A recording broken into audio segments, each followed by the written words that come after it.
Hello, my name is Matthew Stelzer and I am in the Creative Writing for Entertainment Bachelor's Degree program. I chose to interview Kelly Kusumoto, who is a fellow peer in the Creative Writing program.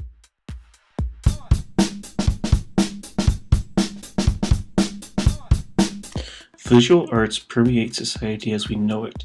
More than ever before, people are drawn to visuals and expect them to accompany any story, song, or game. In fact, I believe it proves to validate any other type of media that ordinarily does not need or use visuals. For instance, in the past, people could read a book and not need to see illustrations or pictures or a movie made out of it.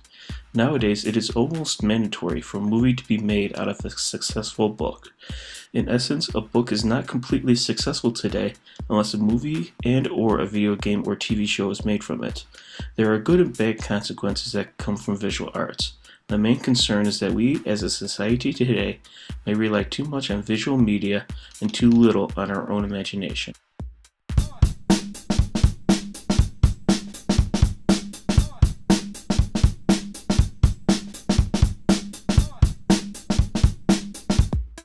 Much like question 1, new technology has both its good and bad qualities.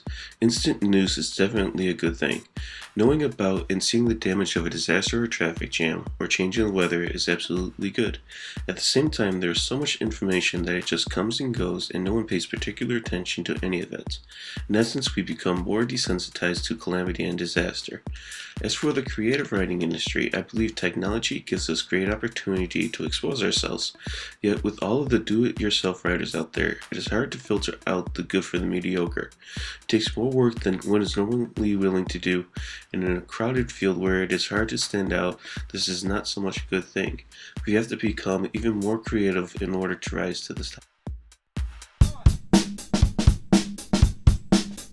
Currently, I'm a graphic designer. In that field, there are tons and tons of stock images, as well as recycled images. Images with no soul, very bland and unoffensive. They are safe and have no artistic standpoint other than focus, lighting, and angle. They have a robotic feel and a robotic purpose, and I think with all the power of corporate society, they are here to stay.